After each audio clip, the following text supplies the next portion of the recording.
Assalamualaikum warahmatullahi wabarakatuh. Saya Muhammad Taufikur Rahman Mukhtar dari Prodi Hukum Keluarga Islam Fakultas Syariah dan Hukum akan memenuhi tugas membuat video UTS Hukum Perdata Islam. Baik, langsung saja.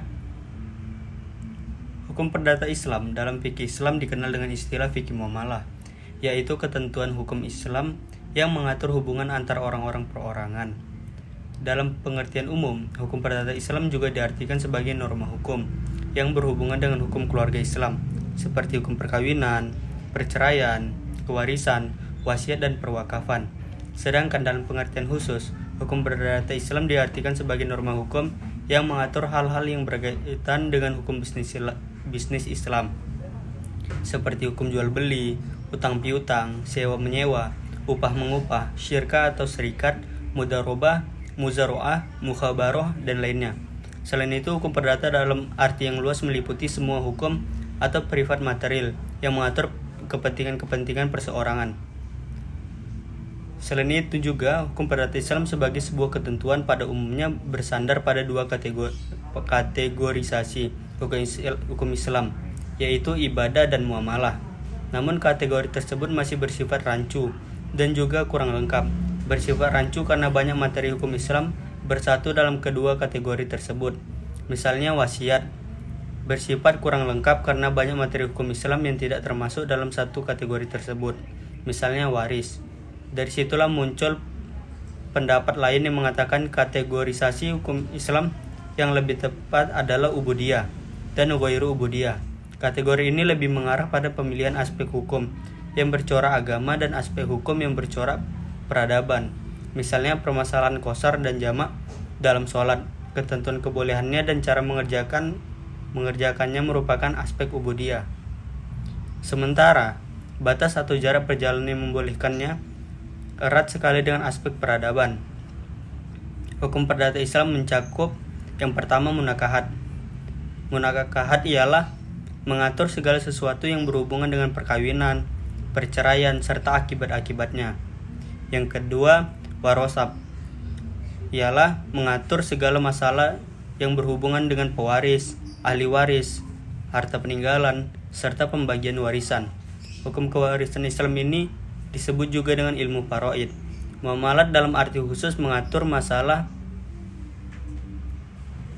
Yang ketiga, muamalat dalam arti khusus mengatur masalah kebendaan dan hak-hak atas benda atau hubungan manusia dalam soal jual beli, sewa menyewa, pinjam meminjam, perserikatan, dan sebagainya. Dan bagian kedua, sedangkan hukum perdata menurut ilmu hukum dibagi menjadi 4 bagian, yaitu hukum tentang diri seorang, hukum pribadi atau perorangan. Ini memuat mengenai peraturan-peraturan mengenai manusia sebagai subjek hukum.